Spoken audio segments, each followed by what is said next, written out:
Throughout the Second World War, there were hundreds of women who became guards at some of the most evil concentration camps. These female guards came from all walks of life, and many came into sites such as Auschwitz and Bergen-Belsen with the lure of better pay, but within days of them being there, they would be taking part in the torture and executions at the site. Women had a number of different roles in these camps. They would be primarily used to guard female and children prisoners, and many such as Irma Grazer were known for their evil and brutality. But many were also employed inside of the hospitals and infirmaries at the camps, but the medical care that prisoners received was often very little, and the lack of this care led to deaths of the inmates. The hospitals were a place in which the inmates feared, as when prisoners went inside of them, they sometimes would not come out, because of the slaughter that the doctors would inflict.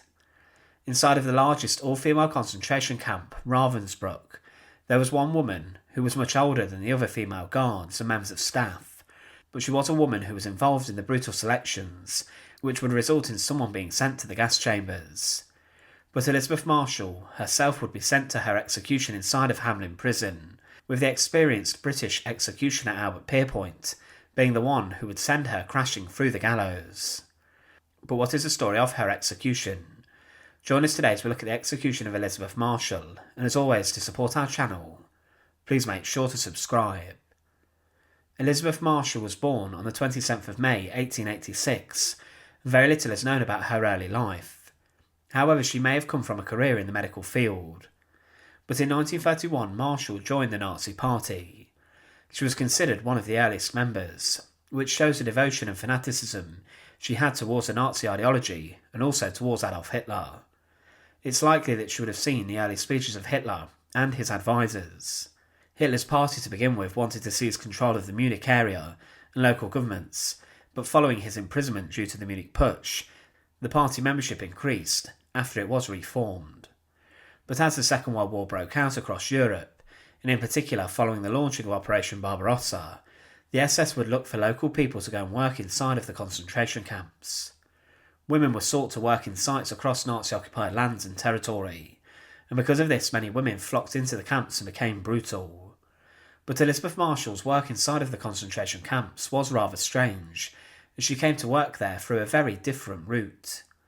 Elisabeth Marschall was sent to Ravensbruck concentration camp in around 1943, and she would work as the Oberschwester, or the senior nurse officer. She was sent to Ravensbruck as a punishment by the Nazis, as she had previously worked at the Hermann Göring Werke, which was an industrial complex and a series of factories. But whilst here it's claimed that she spoke to fellow workers who were French prisoners of war, and that because of this she was punished. This was against the Germans' beliefs, and they did not want German people fraternising or speaking with prisoners of war, and because of this she was sent to Ravensbrück to work. Ravensbrück concentration camp was opened in May 1939 on the orders of Heinrich Himmler, and it was to be a camp for strictly women prisoners. Before Ravensbrück was established, there was an all-female site named Lichtenburg, which was inside of a castle. But this was closed as the SS wanted to imprison more female inmates inside of a larger camp, and prisoners who were sent to Ravensbrück came from many different countries. The conditions there were very tough, and the women were expected to conduct a huge amount of work, and if they did not work hard enough they were beaten by many of the guards. Some women who arrived there had their heads shaved on entry, and many were later sent to other concentration camps such as Auschwitz, where they were killed. The women were forced to work in the armaments industry, and they were in a sense being forced to help the German war effort, and were forced against their will to do this. But it's believed that around 130,000 women were held in the camp, but around at least 50,000 would die inside of the camp from starvation, illness and disease, and around 2,200 were murdered inside the gas chamber that was established there. One former prisoner of the camp said, "They didn't shoot the women. We were to die of misery, hunger and exhaustion. When we arrived at Ravensbrück it was the worst. The first thing I saw was a cart with all the dead piled on it, their arms and legs hanging out, and mouths and eyes wide open. They reduced us to nothing. We didn't even feel like we had the value of cattle. You worked and you died." But one part of Ravensbrück which was brutal was the medical facilities there. The hospital and infirmary was terrible, and the conditions got worse as time went on, and the Nazis would ramp up the persecution of the women.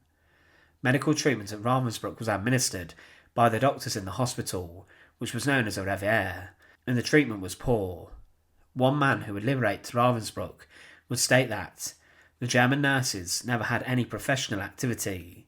They looked on the misery of the sick with the greatest indifference and even sarcasm, and never made any effort to help them, even though it was possible for them to do so. But doctors and nurses in the camp would also administer lethal injections to prisoners who were ill or were considered too unfit to work. As well as this, human experiments took place. Karl Gebhardt and other SS doctors arrived at Ravensbruck.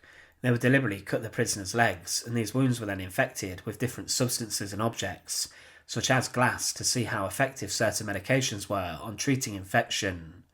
Because of this, many women died.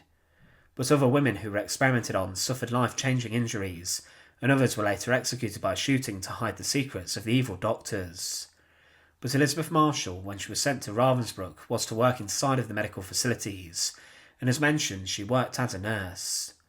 She was in her 50s when this happened, and she was different to the younger guards, as she was still an ardent Nazi, but she had not necessarily suffered from the brainwashing that happened in Nazi society to the young. Her early membership to the Nazi Party is evidence of her complicity in the brutality of the Nazi Party's beliefs, and she would, it's believed, hold anti-Semitic beliefs and ideologies that the Nazis had. Whilst at Ravensbrück, despite being sent there as a punishment, Elisabeth Marschall got involved in all of the brutal elements and aspects of the camp, and she would take part in the selections.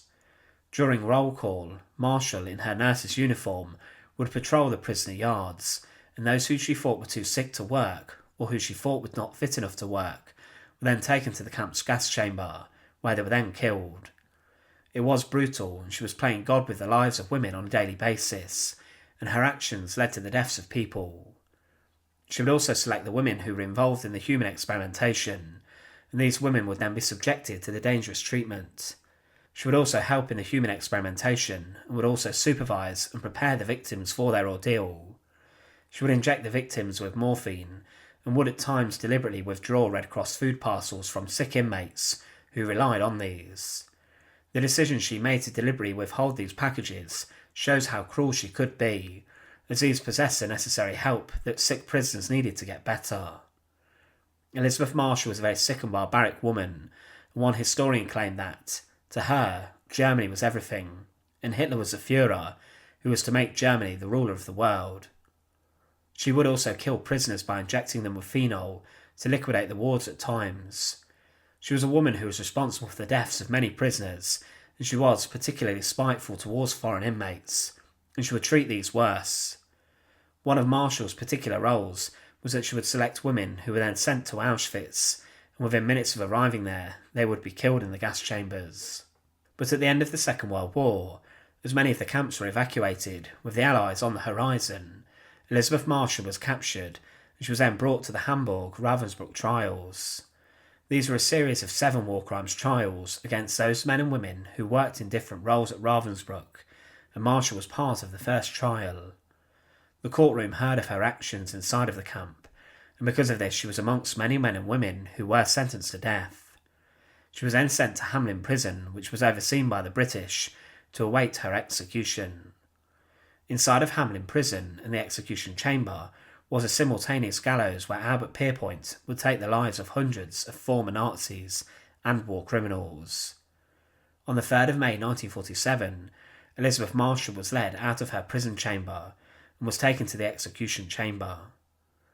Albert Pierpoint led her out, and she was then taken up the scaffold, when the executioner then secured her arms and legs. Quickly he then placed a cap over her head, before he placed a noose around her neck too, and then he shuffled Elisabeth Marschall over the chalk X he'd drawn on the floor. Previously, Pierpoint had worked out the height and weight and the drop required to execute her quickly, and he then released a lever, and she plunged through the scaffold. Despite being sent to Ravensbrück initially following her arrest, Elisabeth Marschall quickly got into the brutal and barbaric work of the concentration camp. She was responsible for the deaths of many prisoners in horrific experiments, but also following the selections where many women were sent to Auschwitz or were killed inside Ravensbrück's own gas chamber. Thanks for watching. To support our channel, please make sure to subscribe, and once again, thank you so much for watching.